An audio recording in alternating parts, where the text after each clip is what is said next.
Kami di sini akan mempresentasikan ide bisnis dari kelompok kami yaitu Karir Change. Berikut adalah anggota kelompok kami yaitu saya sendiri Reza Putra, kemudian ada Dimas Satria, kemudian ada Alif Alghifari dan ada Vestalian Fastin. Yang pertama ini adalah latar belakang dari permasalahan ini, yaitu fresh graduates menghadapi berbagai tantangan signifikan dalam memasuki dunia kerja, termasuk persaingan yang ketat, kurangnya pengalaman, dan kesulitan membangun jaringan profesional. Hambatan ini diperparah oleh kesenjangan antara pendidikan formal dan keterampilan praktis yang dibutuhkan di lapangan, sehingga mereka sering merasa tidak siap untuk bersaing. Oleh karena itu, diperlukan solusi terintegrasi yang dapat memberikan bimbingan, pelatihan keterampilan, dan akses ke jaringan profesional untuk membantu mereka memulai karir dengan lebih percaya diri dan sukses.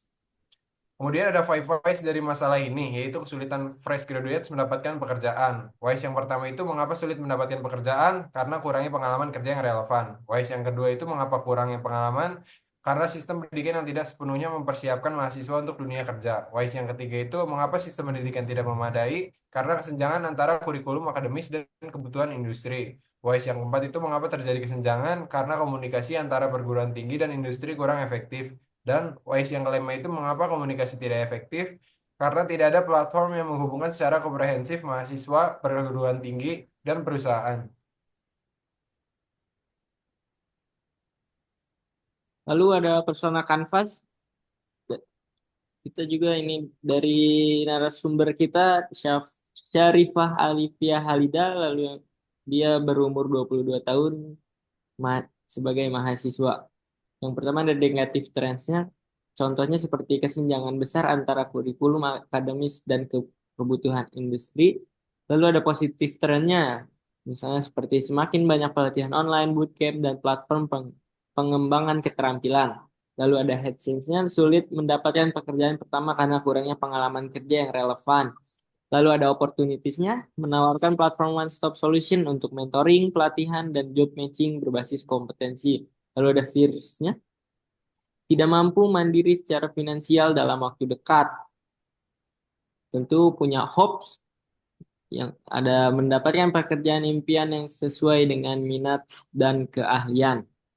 Lalu needs-nya, akses ke platform mentoring terverifikasi dengan memberikan bimbingan langsung dari profesional.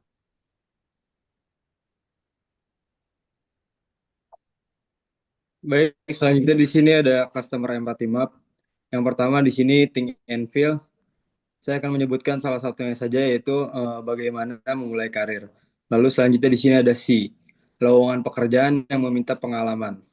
Lalu ada gain, optimisme meraih kesuksesan. Lalu ada pain, frustasi berkali-kali tolak lamaran. Lalu ada hear, kritik orang tua. Dan yang terakhir say and do yaitu saya pasti bisa.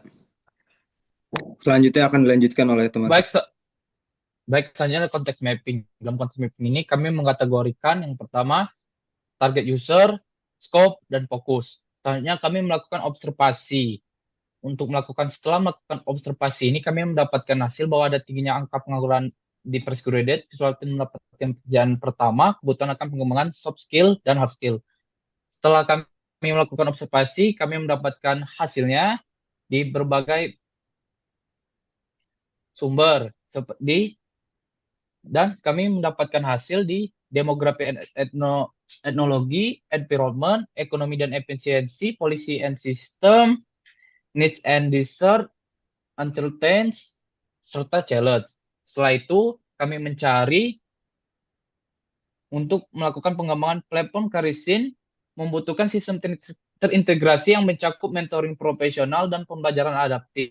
Platform ini perlu berfokus pada pengembangan portofolio dan soft skill sehingga memudahkan para fresh graduate untuk mendapatkan pekerjaan.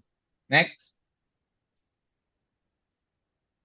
Selanjutnya kami melakukan idea stage dengan menggunakan metode 635. Kami melakukan wawancara terhadap 6 orang untuk memberikan 3 ide dalam waktu 5 menit. Idea stage ini dilakukan guna untuk membantu kami dalam mengembangkan aplikasi career sense untuk mempermudah para fresh graduate untuk mendapatkan pekerjaan. Next.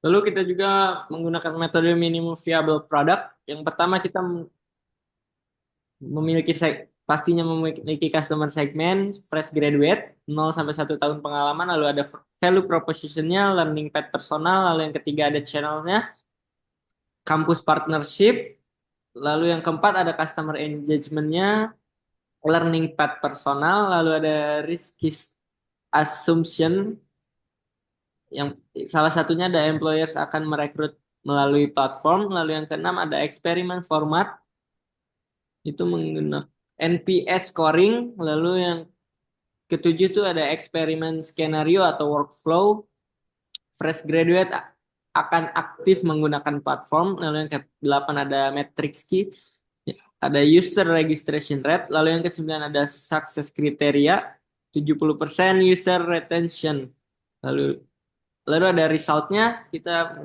75% user retention 3 bulan, 35% mentoring success rate, lalu 25% job placement rate, 60% modulnya selesai, 20% menggunakan pengguna membeli fitur premium. Lalu ada yang learnings and insight, ada preferensi pricing, lalu ada next stepnya kita expand partnership salah satunya. Next. Oke, sekian presentasi dari ide bisnis. Dekat ya, Lip. Sekian, terima kasih. Tadi adalah apa sih? Gimana sih penutupnya deh? Sekian, Sabar, terima sabar. kasih. Itulah presentasi dari kelompok kami. Wassalamualaikum warahmatullahi wabarakatuh.